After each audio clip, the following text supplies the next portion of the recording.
légende sénégalaise de la musique est de retour.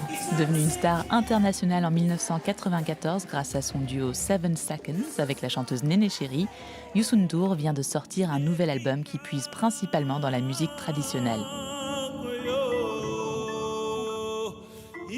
Le chanteur nous raconte l'histoire de ce disque concocté en secret pendant la pandémie.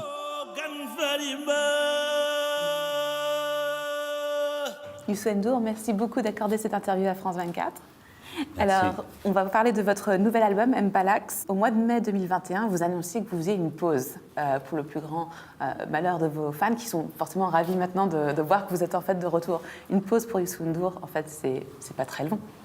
Oui, c'est pas long parce que nous venons de vivre et on continue de vivre cette pandémie qui a quand même stoppé tout le monde. Et la scène, c'était pas possible.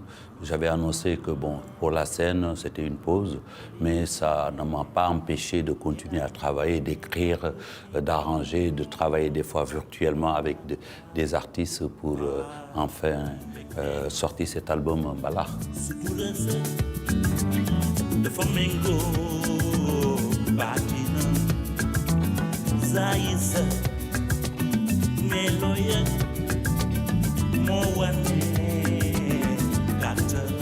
Vous êtes vu comme étant le roi du Mbala. Est-ce que c'est une façon d'asseoir vraiment votre position de souverain de ce style musical? Et justement, pour les gens qui ne connaissent pas, est-ce que vous pouvez expliquer ce que c'est? Le Mbalax, c'est un rythme déjà, ça part d'une batterie de percussion qu'on appelle le sabar, qui en fait est une expression très sénégalaise avec beaucoup plus la langue wolof. Mais ça ne s'arrête pas là. Le Mbalax aussi voyage. Le Mbalax parle aux autres. Il y a beaucoup de styles dans le Mbalax même qui peuvent intéresser d'autres gens. Donc le Mbalax, partir de l'Afrique pour conquérir le monde. Votre album sorti il y a 2 ans, dedans vous donniez la place à beaucoup de jeunes pousses africaines, notamment dans le milieu du rap. Oui. Et pour cet album-là, eh bien, en fait, vous êtes revenu aux sources, à la musique traditionnelle. C'était vraiment conscient de vouloir faire un peu ce retour-là?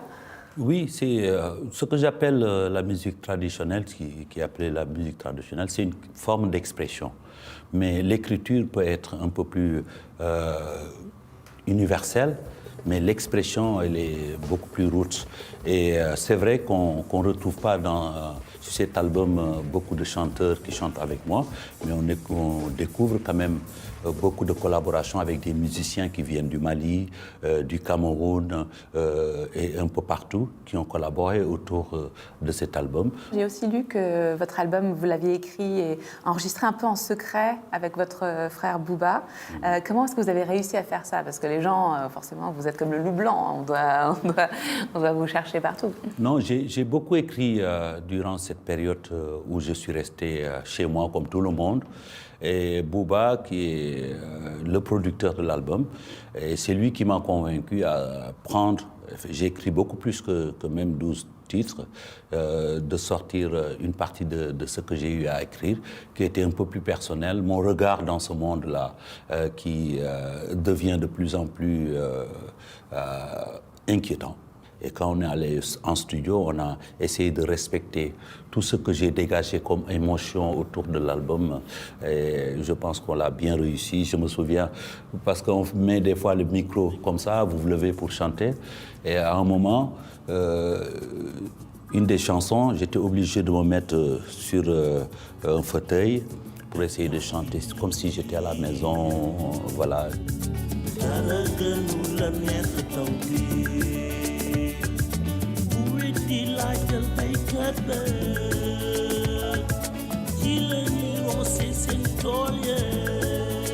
Le fait de travailler avec votre frère, est-ce que c'est une affaire de famille pour vous un peu? Non, mon frère Booba a produit beaucoup d'albums au Sénégal avec d'autres artistes.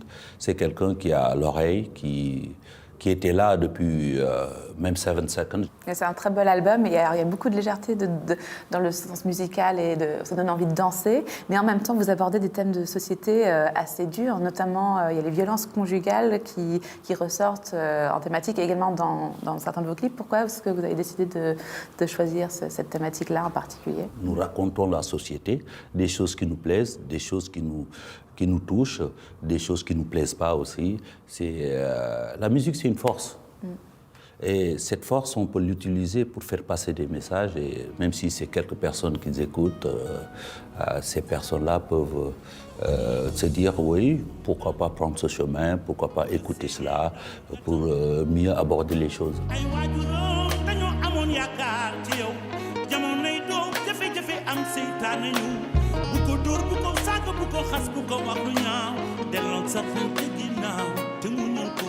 L'environnement, c'est aussi un sujet qui vous tient très à cœur.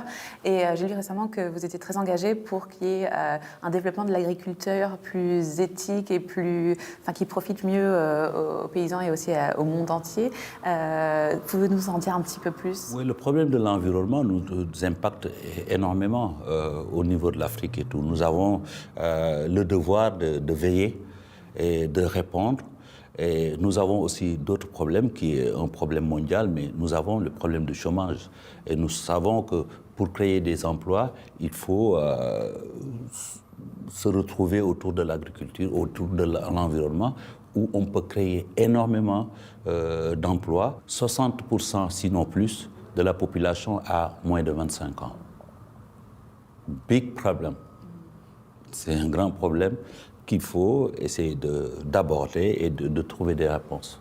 Sinon, on verra toujours des jeunes qui vont prendre des bateaux pour essayer de venir se dire que bon, je vais là-bas, c'est l'Eldorado, et tout le monde sait que ici, c'est pas l'Eldorado.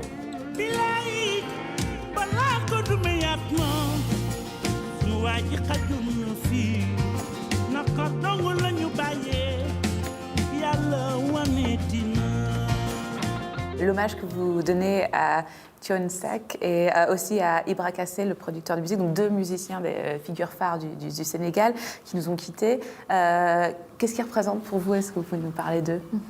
Thione Seck, c'est un monument. C'est quelqu'un qui a participé à bâtir ce Sénégal par sa musique, par ses textes, par ce qu'il a toujours incarné. C'était une surprise, sa disparition, et je me devais de lui rendre hommage.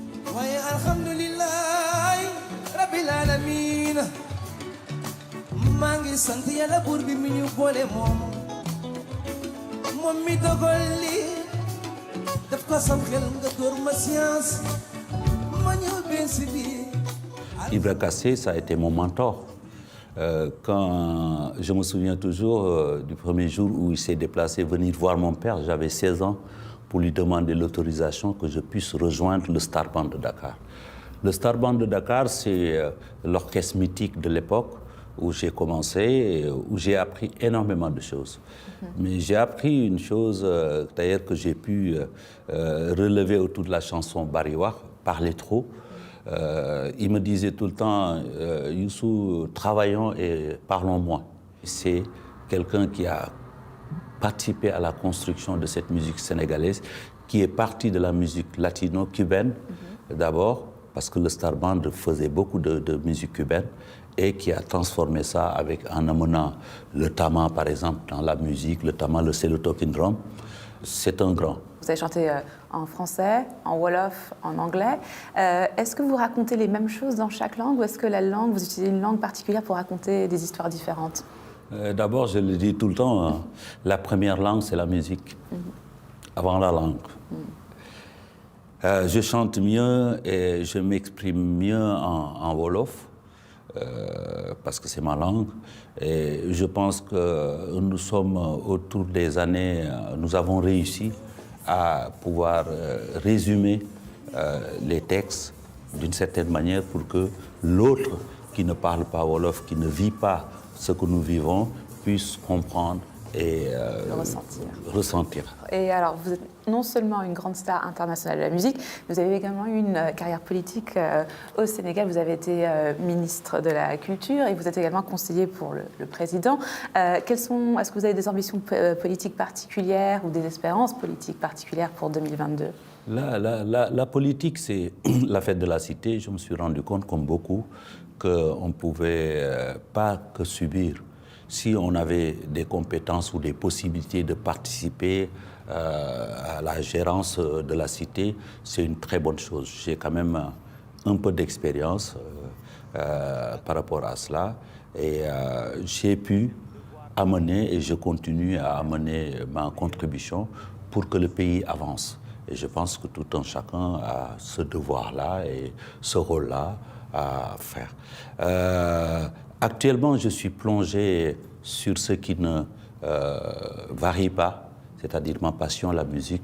Ça ne varie pas jusqu'au dernier jour. Que direz-vous sont les défis qu'attendent le Sénégal et peut-être l'Afrique pour cette année 2022? D'abord, la jeunesse. Parce que tout ce que nous essayons de faire, c'est pour la jeunesse. Et la jeunesse, elle est consciente de plus en plus. Elle est consciente de la richesse de l'Afrique, du potentiel de l'Afrique, que beaucoup de choses pour bâtir ce rêve que la jeunesse a pour l'Afrique, il faut travailler, il faut beaucoup de force et il faut se former, il faut s'armer de sciences jusqu'aux dents, il faut préserver le patrimoine, comme disait Cheikh Anta Diop, et écoutons la jeunesse et essayons de répondre clairement à la jeunesse du monde et de l'Afrique. Youssou N'Dour, merci beaucoup. C'est moi.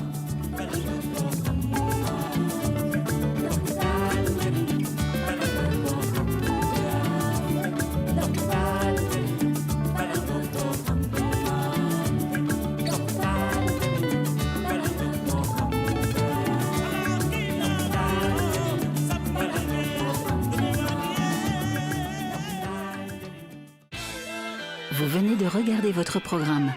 Dites oui au matin qui chante avec les matelas Ève. Ève, la vie en jaune. Cette semaine, dans le Paris des Arts, je reçois Anne Roumanoff. Elle nous parlera de son dernier seul en scène, Tout va presque bien. Moi, l'autre fois, je devais envoyer des condoléances, j'ai envoyé ça et ça, j'ai envoyé ça. À la base de chaque sketch, il y a, oui, forcément des choses, des gens qui m'ont énervé, mis en colère, et après, je transforme ça en humour. Mais on fait pas rire avec le bonheur, on fait rire avec les problèmes.